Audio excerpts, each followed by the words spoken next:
తర్వాత పుట్టిన ప్రతి బిడ్డ వాళ్ళ లైఫ్లో, వాళ్ళ జీవితంలో మొట్టమొదట తాగేది ఏమిటంటే పాలు.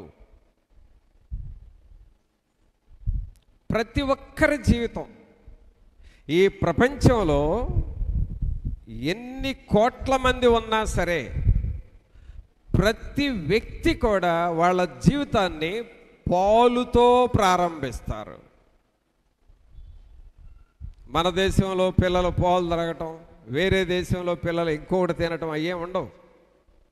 ప్రపంచంలో ఉన్న పిల్లలందరూ వాళ్ళ జీవితాన్ని దేంతో ప్రారంభిస్తారండి?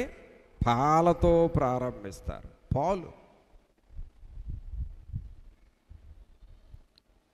పాలు సాఫ్ట్ ఫుడ్. అది చిన్న పిల్లలకు కూడా అరాయించుకోవడానికి యోగ్యముగా ఉంటుంది. పాలు రోజుకొక్కసారి కాదు పిల్లలు త్రాగేది, వాళ్ళకి ఎప్పుడు కావాలంటే అప్పుడు త్రాగుతూ ఉంటారు తల్లి దగ్గర. వాటిని తల్లి పాలు అంటాం. తర్వాత ఈ తల్లి పాలు వాళ్ళ భవిష్యత్తుకి బలాన్ని ఇస్తాయి, ఆరోగ్యాన్ని ఇస్తాయి. అందుకని ప్రతి ఒక్కరూ ఈ పాలతో వాళ్ళ జీవితాలని ప్రారంభిస్తారు. ఆరోగ్యవంతమైన జీవితం వారికి ఉంటుంది. అలాగే పేతురు గారు ఆత్మీయ జీవితంలో ఏమంటున్నాడంటే, మీరు కూడా మీ జీవితంలో సక్సెస్ఫుల్గా ఉండాలి అనంటే,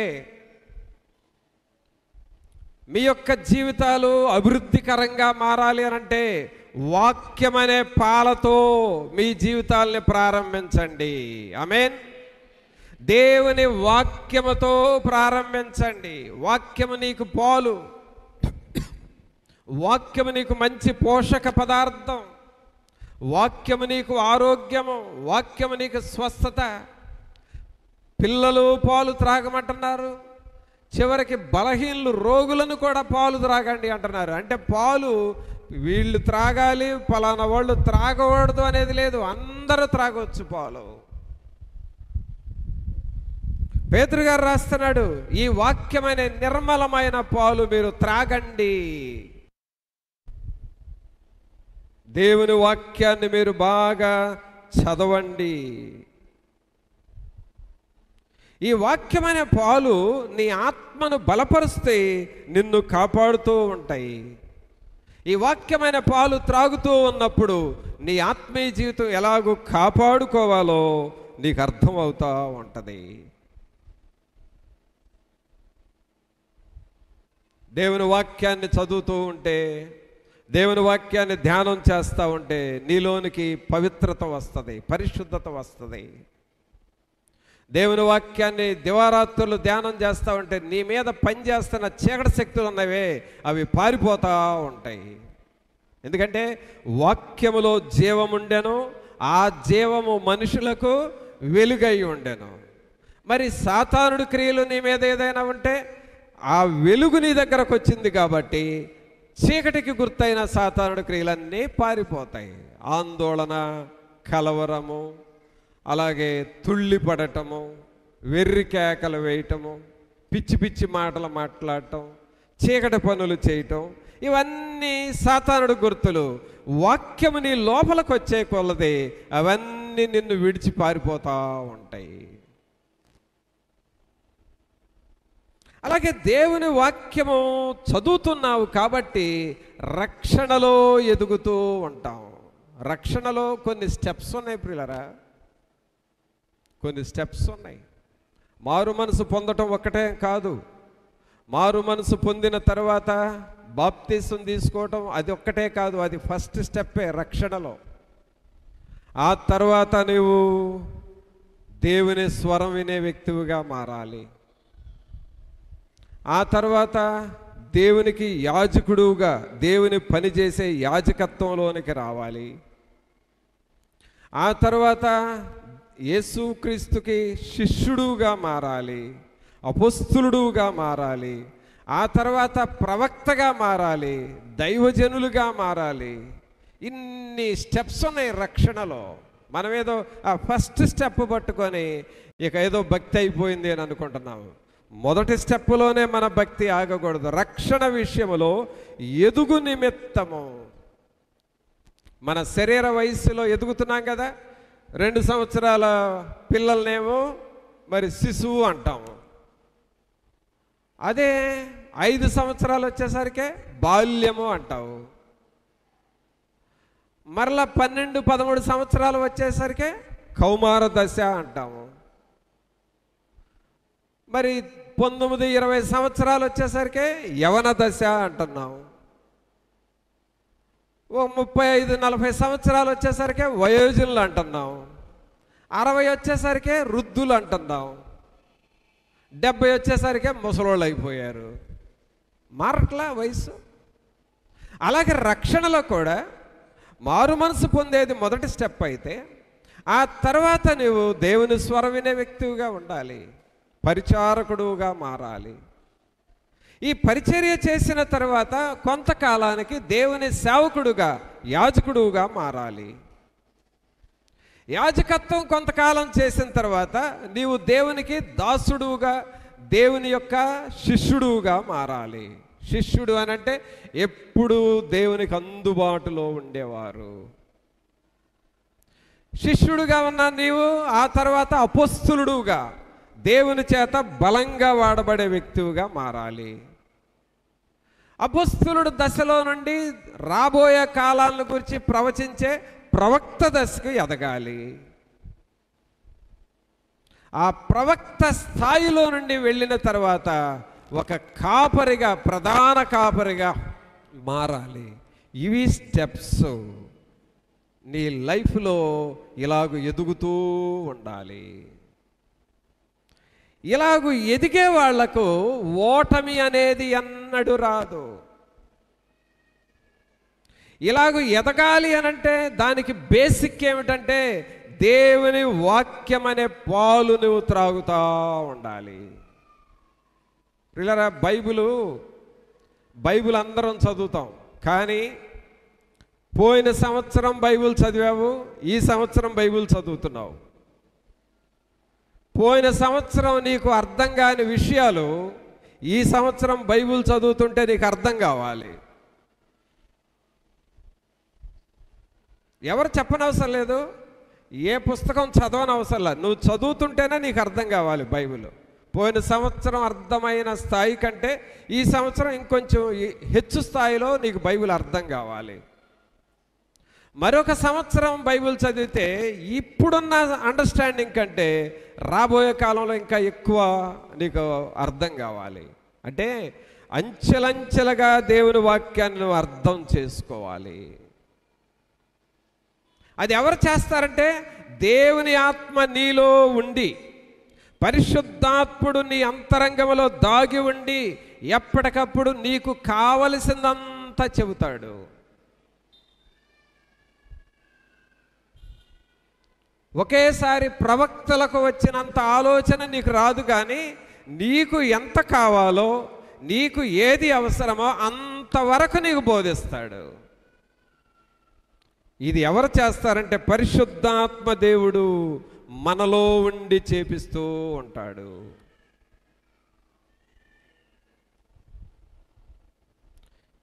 వీటికి నువ్వు అలవాటు పడ్డావు అనుకో, ఈ దేవుని ఆత్మ నడిపింపుకి, ఈ దేవుని యొక్క ఆలోచనలకి నువ్వు అలవాటు పడ్డావంటే నీవు అభివృద్ధి చెందుతావు, సక్సెస్ఫుల్గా నీ లైఫ్ ఉంటుంది.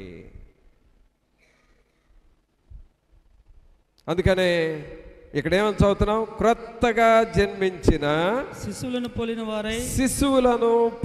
వారై నిర్మలమైన వాక్యమును పాల వలన రక్షణ విషయములో ఎదుగు నిమిత్తము ఆ పాలను అపేక్షించుడి. దేవుని వాక్యం చదువుతా ఉంటే నీకు నాగరికత, సివిలైజేషన్ కూడా పెరుగుతుందండి. ఎవరితో ఎలాగ మాట్లాడాలి, లోకస్తులతో ఎలా మాట్లాడాలి, దేవుని సన్నిధిలో ఎలా మాట్లాడాలి, దేవుని బిడ్డలతో ఎలా మాట్లాడాలి, దేవునితో ఎలాగ మాట్లాడాలి ఆ నాగరికత నీకు వస్తుంది. అలాగే దేవుని వాక్యం చదువుట ద్వారా నీ జీవితంలో వ్యర్థమైనవి ఏమిటో అర్థమవుతాయి, అవసరమైనది ఏది చేయాలో అది కూడా తెలుస్తుంది. అంటే వేస్ట్ అండ్ యూజ్ఫుల్ రెండు పదాలు ఉన్నాయి. ఏంటి రెండు? ఒకటి వేస్ట్, రెండు యూజ్ఫుల్. పనికిరానివి కొన్ని, ఉపయోగకరమైనవి కొన్ని. దేవుని వాక్యం చదవటం ద్వారా నీ జీవితంలో వేస్ట్ ఏంటో నీకు అర్థమైపోద్ది. ఇవన్నీ తీసేసుకుంటా ఉంటావు. దేవుని వాక్యం చదవటం ద్వారా యూస్ఫుల్, ఉపయోగకరమైనది ఏమిటో నీకు అర్థమవుతుంది. ఉపయోగకరమైనవన్నీ నేర్చుకుంటావు, చేస్తూ ఉంటావు. అందుకే నీ జీవితం సక్సెస్ఫుల్గా మారిపోతుంది.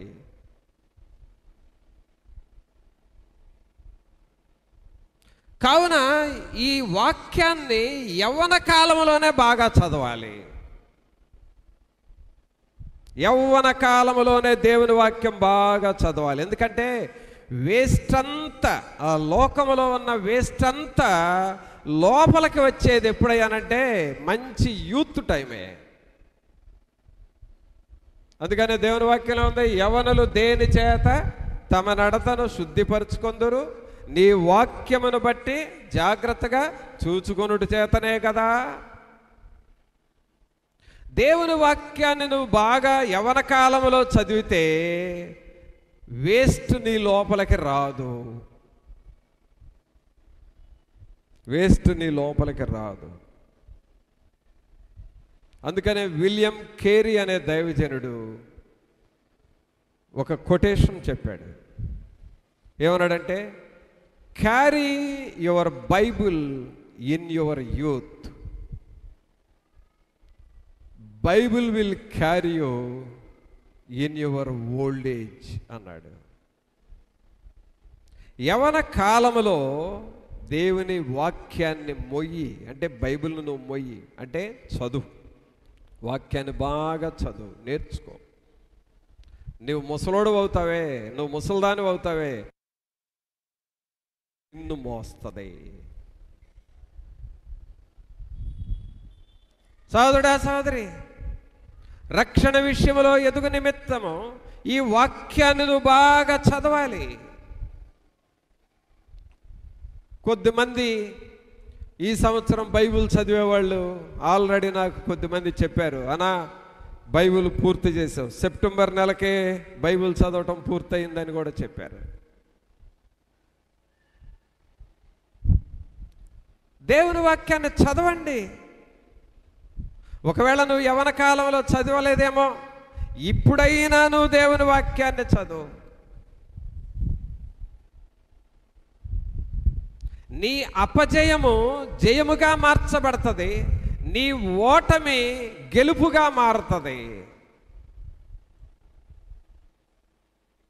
దేవుని వాక్యము, దేవుని వాక్యము. దావీదు గారు గొల్యాతును జయించటానికి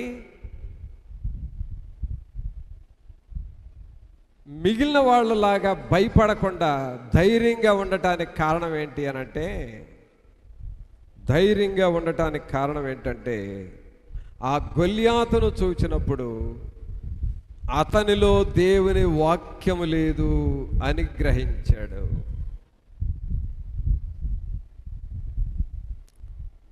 దేవుని వాక్యం లేదు అని ఎలా అన్నాడంటే, ఈ సున్నతి లేని ఫిలిస్తీయుడు ఎంత అన్నాడు.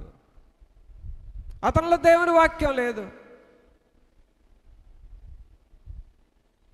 దేవుని వాక్యం లేకుండా ఎంత ఎత్తుంటే ఏంటి, ఎంత లావు ఉంటే ఏంటి, ఎంత రాగి కవచం ధరిస్తే ఏంటి, ఎంత ఖడ్గం ఉంటే ఏంటి, లోపల తనకి వాక్యం లేదు కదా. నా దగ్గర అయితే వాక్యం లోపల ఉంది, నా దగ్గర ఏమీ లేకపోయినా పర్వాలేదు. దేవుని వాక్యమే నా కవచం, దేవుని వాక్యమే నా ఖడ్గము, దేవుని వాక్యమే నా ఆయుధాలు, దేవుని వాక్యము ద్వారానే నేను జయిస్తాను.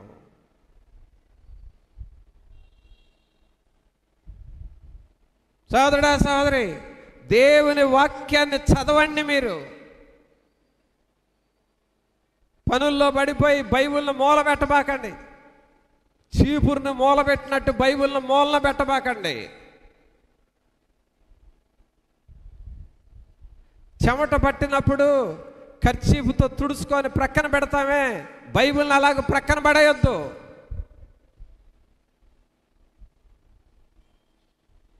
నిన్ను పైకి లేవనెత్తేది దేవుని వాక్యము. నీకు జీవాన్నిచ్చేది దేవుని వాక్యము. నిన్ను పరలోకానికి తీసుకొని వెళ్ళేది దేవుని వాక్యము. నీకు ఆత్మ సంబంధమైన ఎదుగుదల, గెలుపు, జయమనిచ్చేది దేవుని వాక్యము. వాక్యమును నీవు లోపలికి ఎంత కూర్చుకుంటూ ఉంటావో, నేర్చుకుంటూ ఉంటావో, అంతగా నీకు గెలుపు, అంతగా జయము నీకుంటుంది. అందుకనే ఎప్పుడు చూసినా ఏ చెట్టు నీడైనా పర్వాలేదు, బైబిల్ ముందు పెట్టుకొని చదువుతూ ఉంటే చాలు. డాక్టర్ బిల్లీ గ్రాహం గారు ప్రపంచ దైవజనుడు, మిషనరీ, గొప్ప సేవ చేశాడు. ఆయన ఒక ప్రెస్ వాళ్ళు, రిపోర్టర్స్ వచ్చి ఒక ప్రశ్న వేశారు. ఏమన్నారంటే, ప్రపంచంలో ఎంత గొప్ప దైవజనుడుగా పేరు పొందేవయ్యా నువ్వు, ఇక నువ్వు పెద్దోడు అయిపోయావు, ఇక చనిపోయే వయస్సు దగ్గరకు వచ్చింది నీకు. ఒక 5 minutesలో, అంటే ఒక 5 నిమిషాల్లో నువ్వు చనిపోతావని దేవుడికి చెప్పాడు అనుకో. ఇంకొక 5 నిమిషాలే బిలిగ్రహం, ఈ 5 నిమిషాల్లో నువ్వేం చేస్తావో చెయ్యి అని అన్నాడు అనుకో దేవుడు. ఆ లాస్ట్ 5 minutesలో నువ్వేం చేస్తావు సార్ అని అడిగారు. ఆయన ఏమన్నాడో తెలుసా? దేవుని వాక్యాన్ని చదివి ఆ వాక్యాన్ని నేను ఇతరులకు బోధిస్తాను అన్నాడు. నాకంటూ 5 నిమిషాలు టైం ఉంటే దేవుని వాక్యమే చదువుతాను. పిల్లరా, వాక్యం ఏం చేస్తుంది? ఏం చేస్తుంది? ఈ వరదలకి కాలువలో కొన్ని పెద్ద పెద్ద బరువు దొంగలంటే చెట్లు మొదళ్ళు, అవి కొట్టుకొని వెళతా ఉంటాయి. మామూలుగా అయితేనేమో కదలవై, బరువుగా ఉంటాయి. నీళ్ల ప్రవాహంలో పడితే కొట్టుకుపోతూ ఉంటాయి. ఆ నీళ్లు వాటిని నెట్టేస్తుంది. అలాగే వాక్యముని లోపలికి వెళ్ళి అది ఒక ప్రవాహముగా మారుతూ ఉంటే, కొంచెం కొంచెం వాక్యం కాదండి, ఏదో ఒక అధ్యాయం 2 అధ్యాయాలు బైబిల్ చదువుకొని ఈ వాళ్ళకి అమ్మ అయిపోయింది, వాక్యం చదవటం అయిపోయింది అనుకునే వాళ్ళకి కాదు నేను చెప్పేది. వాక్యాన్ని ఒక ప్రవాహములాగా చదువుతూ ఉంటే నీ లోపల ఉన్న పాపపు దొంగలు, పాపపు మొదళ్ళు, పాపపు కొమ్మలు ఆ ప్రవాహములో, వాక్యం అనే ప్రవాహములో కొట్టుకుపోతూ ఉంటాయి. నీ వాక్యమే నన్ను బ్రతికించెను, బాధలలో నెమ్మదినిచ్చెను. నీ వాక్యమే నన్ను బ్రతికించెను, బాధలలో నెమ్మదినిచ్చెను. కృపాశక్తి దయా సత్య సంపూర్ణుడా, వాక్యమై ఉన్న యేసు వందనమయ్యా. కృపాశక్తి దయా సత్య సంపూర్ణుడా, వాక్యమై ఉన్న యేసు వందనమయ్యా. ఈ వాక్యమే నన్ను బ్రతికించెను, బాధలలో నెమ్మదినిచ్చెను. కావున సహోదరుడా సహోదరి, పేతురు గారు రాస్తున్నాడు, క్రొత్తగా జన్మించిన శిశువులను పోలిన వారై నిర్మలమైన వాక్యమను పాల వలన రక్షణ విషయములో ఎదుగు నిమిత్తము ఆ పాలను అపేక్షించుడి. ఒక జై జీవితం నువ్వు జీవించాలి అని అంటే ఇవిగో కొన్ని గుర్తులు మనం చూస్తున్నాం. మొదటి గుర్తు ఏమి చెప్పుకున్నాం? క్రీస్తుతో నీవు నీ జీవితాన్ని ప్రారంభించాలి. అది ఏ పనైనా సరే ప్రతిరోజు నువ్వు క్రీస్తుతో ప్రార్థనతో ప్రారంభించాలి. రెండవ గుర్తు ఏం చెప్పుకున్నావు? క్రీస్తును నీవు ఒప్పుకోవాలి అన్ని విషయాలలో. ఇది నా వలన కాదయ్యా, నీవు మాత్రమే చేయగలవు. నీవు ఒప్పుకోవాలి, సంఘములో ఒప్పుకోవాలి, ఎక్కడికి పోయినా మనుషులు ఎదుట నువ్వు ఒప్పుకోవాలి. నీవు దేవునికి మహిమను చెల్లిస్తే నీ జీవితం సక్సెస్ఫుల్గా మారుతుంది. మూడో విషయం మనం చూసాము, రక్షణ విషయంలో ఎదుగు నిమిత్తము ఆ పాలను అపేక్షించాలి. అనగా వాక్యమును నువ్వు ఎంత లోతుగా నేర్చుకుంటావో అంతగా జయము నీకు వస్తుంది. మరొక మాట, చివరి మాటగా జై జీవితము మనకు కావాలని అనుకున్నప్పుడు మనం చేయాల్సిన మరొక పని ఏమిటి అని అంటే ఫిలిప్పీలకు రాసిన పత్రిక 3వ అధ్యాయము, ఫిలిప్పీలకు రాసిన పత్రిక 3వ అధ్యాయము 13వ వచనం చూడండి. సహోదరులారా, నేను ఇదివరకే పట్టుకొని ఉన్నానని తలంచుకొనను. అయితే ఒకటి చేయుచున్నాను, వెనుకున్నవి మరచి ముందున్న వాటి కొరకై వేగిరపడుచు క్రీస్తు యేసునందు దేవుని ఉన్నతమైన పిలుపునకు కలుగు బహుమానము పొందవలెనని గురి యొద్దకే పరిగెత్తుచున్నాను. ఆమేన్. అందరం ఇక్కడ చేయి పైకి లేపి మాట చెప్పండి, గురి యొద్దకే పరిగెత్తుచున్నాను. ఆమేన్. ఎక్కడికి పరిగెత్తాలండి? మనం ఎక్కడ పరిగెత్తాలి? గురి యొద్దకే పరిగెత్తాలి.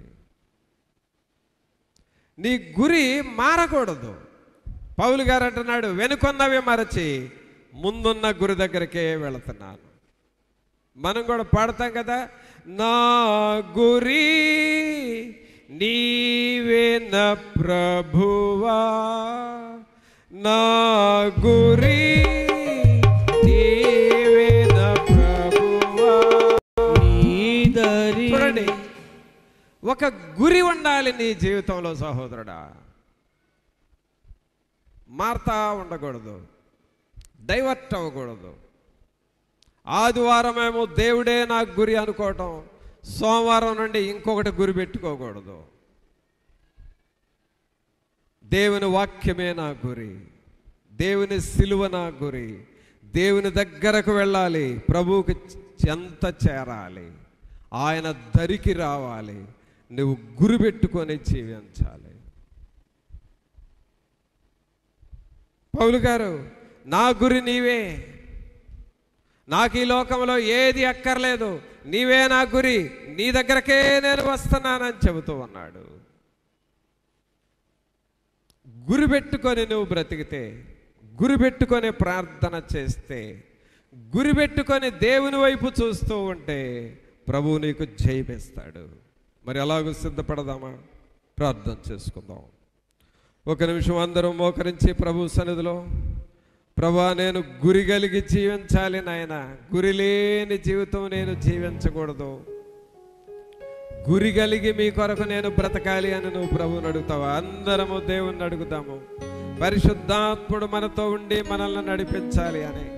ప్రభా జై జీవితము నేను జీవించాలి ప్రభా, దేవుని వాక్యమును నేను నేర్చుకోవాలి, వాక్యములో నేను ఎదుగుతూ ఉండాలి ప్రభా, ప్రార్థనలో ఎదగాలి నాయన, రక్షణలో ఎదగాలి, అపోస్తలుడుగాను ప్రవక్తగాను బోధకులుగా మేము మారాలి ప్రభువా, అంచెలంచెలుగా మేము ఎదుగుతూ ఉండాలి ప్రభువా.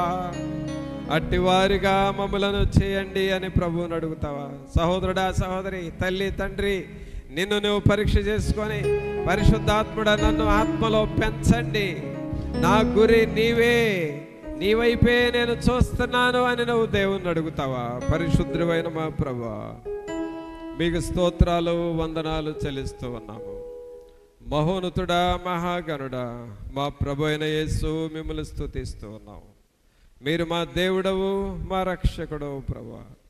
జై జీవితము జీవించటానికి క్రీస్తును ముందు పెట్టుకోవాలని విన్నాము.